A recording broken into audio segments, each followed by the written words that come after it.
Welcome to your deep dive. Today, we're going to be all about critical thinking. Ooh, I love it.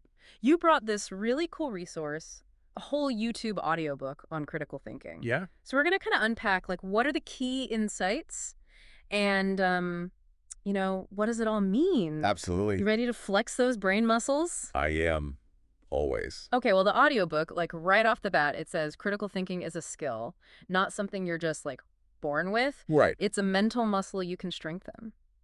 It's true. Mm. And I think what's so cool about it is it's not just about, like, fixing problems. Right.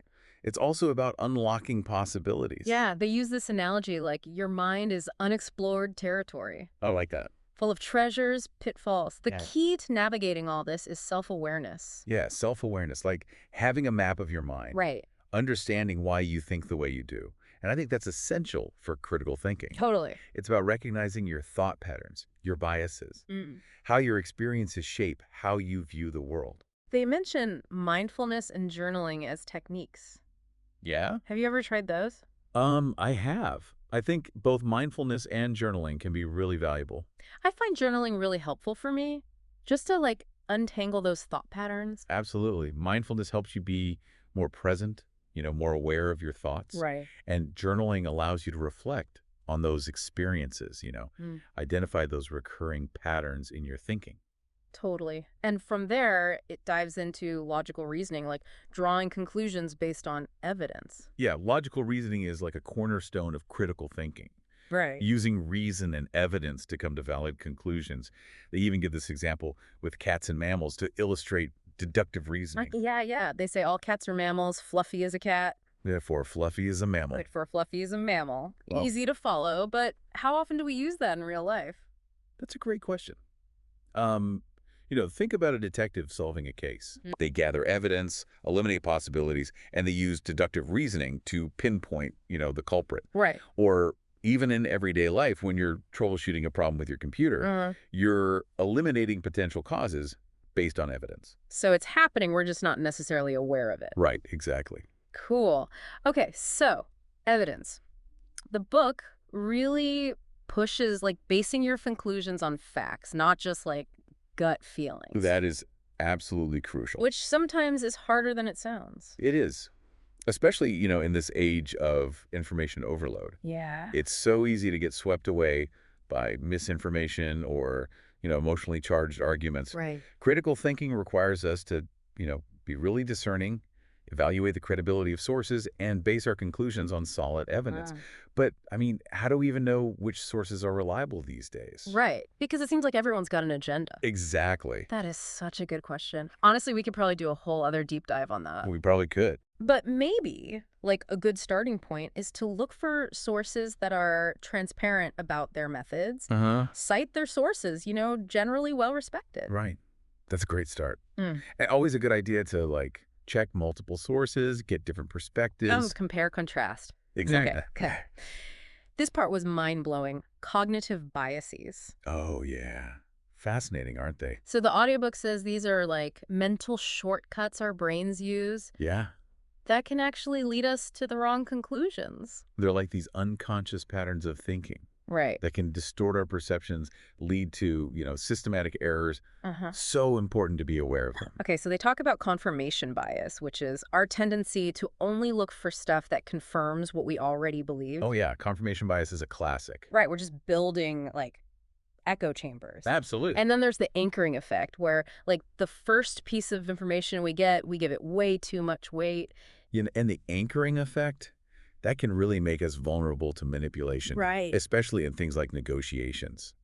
They even give examples of how this plays out in real life. Like, remember when we were talking about, like, is it safer to fly or drive? Oh, yeah. Even though statistically, driving is more dangerous. Right. We both felt more anxious about flying. That's a great example of, the availability heuristic. Oh, right. Because plane crashes are so vivid and widely reported, Yeah. they're easily recalled, and that leads us to overestimate their likelihood. Oh, yeah. So our brains are wired for the drama.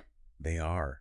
So recognizing these inherent biases, that's really the first step towards objective thinking. It's crazy to think how much these things can influence us without us realizing it. Absolutely. That's why it's such an important part of, developing critical thinking skills. You're right. It allows us to start questioning our assumptions, Uh-huh. you know, recognize when our thinking might be off because of these patterns. Right. But the good news is they don't just leave us hanging with these biases. No. They actually give us strategies to overcome them, Yeah. which sometimes, like actively seeking out information that challenges your view, that takes courage. It does. Requires intellectual humility, Right. Yeah. recognizing that we don't have all the answers, that we can learn from others, even those with different views. And be willing to change your mind. Exactly. Yeah. Essential for growth. Yeah. They talk about mental flexibility, like not getting stuck in one way of thinking, Oh, that's so true. being able to shift your perspective, like Yeah. reframing a problem to see new solutions. Yeah. But I wonder, do you think mental flexibility is something you can train? Oh, that's a good question. I don't know if the audiobook goes into like specific techniques, Yeah. but I do think like learning new skills, traveling to new places, even talking to people with different viewpoints Yeah. can make you more mentally flexible. I think that's a key takeaway here. Yeah. Challenge yourself regularly. Yeah. If you're not feeling a little uncomfortable, you're probably not growing. So true.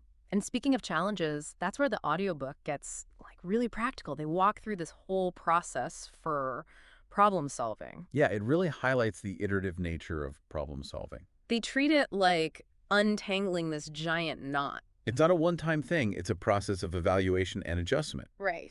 The audiobook provides like a really clear framework for approaching problems systematically and creatively. Yeah. Define the problem, gather information, brainstorm solutions, and even monitor results after you take action. It's great. It's so cool how they bring it all together, showing how those critical thinking skills can actually help us solve problems. Absolutely. And one of those key skills they talk about is the ability to analyze information Uh-huh. and arguments. Uh-huh. Effectively, you're becoming an intellectual detective. Right. It's like dissecting those arguments, identifying the claims, the evidence, the conclusions, and then figuring out, does that evidence hold up? They even teach you how to spot logical fallacies. Oh, yeah. The fallacies. I have a favorite. I think mine is the ad hominem fallacy. Oh. Attacking the person, not the argument. That's just lazy thinking. Total cop-out. It is. One thing that really resonated with me was the whole idea of embracing viewpoints that are different from your own. Yeah. It's about building empathy, Right. understanding why people hold certain beliefs, even if we disagree. They suggest techniques like steel manning. Oh, I love steel manning. Yeah. Have you ever tried it? I have. It's definitely not easy, It's challenging. but I think it's one of the most powerful tools we have for developing a more nuanced perspective. It's hard, but rewarding. It is. And it forces you to really listen to what the other side is saying instead of just waiting for your turn to talk. That's so true. It's so easy to fall into that trap. It is. But the book really encourages you to engage with those other perspectives thoughtfully, respectfully. Right. Because that's where the real learning and growth happen. Yeah. By understanding the reasoning behind those viewpoints, you can challenge your own assumptions, Yeah. develop a more, informed perspective. And finally, they tackle something super relevant to everyone: making good decisions. Yeah. It emphasizes using both logic and intuition when making decisions. Right. And it cautions against those common pitfalls like analysis paralysis, where you get so bogged down you never make a choice. Oh, I've been there. And groupthink, where the desire for harmony can stifle, critical thinking. Right. It's very important to be aware of those. So true. They walk you through the whole process, from defining the decision to evaluating options, managing uncertainty. Sure. They even have this tool called a decision matrix. Yeah, it's a structured approach. Can bring clarity to decision making. Have you ever used that? I have, yeah. Huh. Especially helpful when you're dealing with like multiple options and criteria. I really appreciate that the audiobook doesn't just focus on like the cognitive aspects. Yeah. They talk about mental resilience too. It's so important. Mental resilience is like the foundation. Right. They talk about building that resilience through mindfulness, growth mindset, even seeking support from others. Yeah, it's not about going it alone. And I love that they highlight that. It's like, you don't have to go through this by yourself. You don't. There are people who can help you, like mentors, therapists, even just friends who are interested in the same stuff. Absolutely. And I think that sense of community can be so empowering. Right. It helps us stay motivated, share our struggles, our triumphs, and learn from each other. Yeah.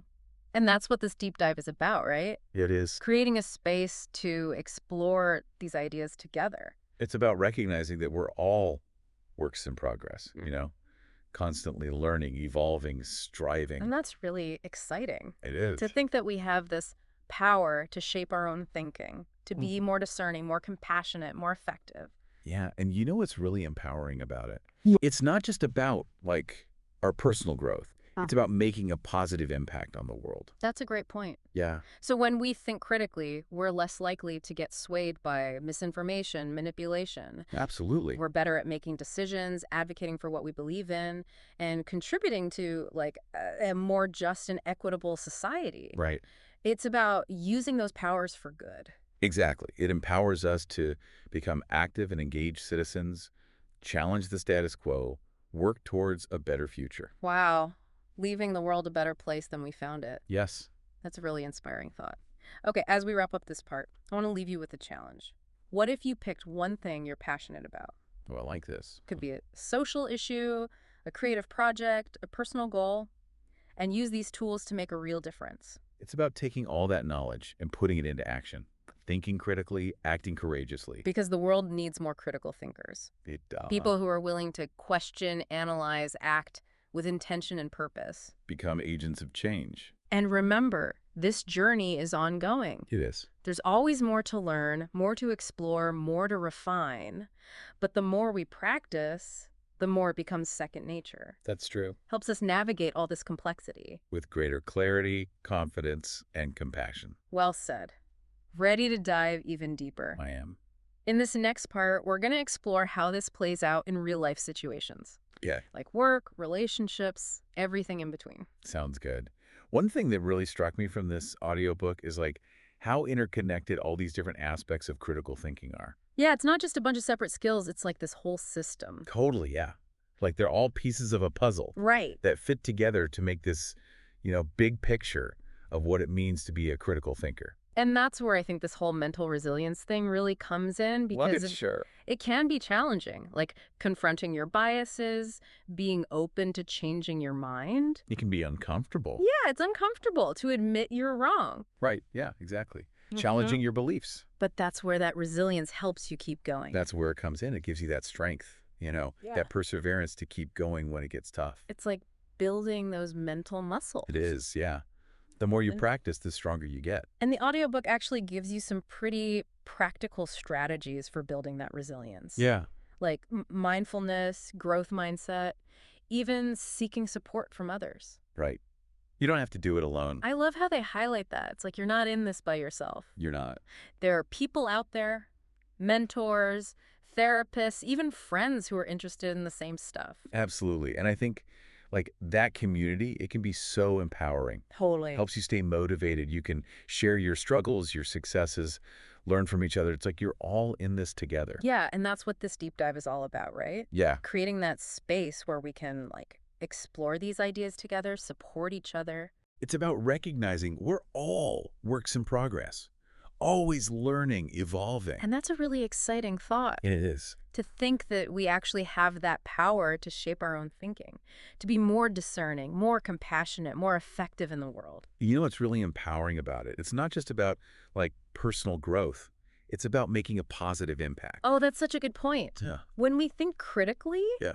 we're less likely to be swayed by like misinformation or manipulation. Absolutely. We can make more informed decisions, advocate for what we believe in, and like contribute to a more just and equitable society. It's about using those powers for good. It is. It really does empower us to be more active, engaged citizens, challenge the status quo, work towards a better future. Wow, leaving the world a better place. Yes. That's a pretty inspiring thought. Okay, as we wrap up this part, I want to leave you with a challenge. What if you picked one thing you're really passionate about? Oh, okay. Yeah. I like this. Could be a social issue, creative project, even a personal goal, and then use these tools to make a real difference. Yeah, it's about taking all that theoretical knowledge and putting it into action. Right. Thinking critically, acting courageously, and making a difference. Because the world needs more people who are willing to question, analyze, act with intention. It does. It needs more critical thinkers. Become those agents of change. Be the change. And remember, this journey is ongoing. It is. There's always more to learn, more to explore. But the more we practice, the more it becomes like second nature. Right. And it helps us, navigate all this complexity Hmm. with clarity, confidence, and compassion. Well said. Ready to dive even deeper? Let's do it. I am. Okay. In the next part, we're going to explore specific situations where all this really makes a difference, like the workplace, personal relationships, all that good stuff. Sounds good. So we talked about like the what and the why of critical thinking, but now I'm curious about the how. How do we actually use this stuff in real life? Yeah, that's the real question, right? Like, Right? it's one thing to get the ideas, Right. but putting them into practice, that's a whole other thing. And I think that's where the audiobook is so helpful. Yeah, I Really agree. gives us real tools and strategies, not just these abstract ideas. Totally. And what's cool is that they're, like, transferable.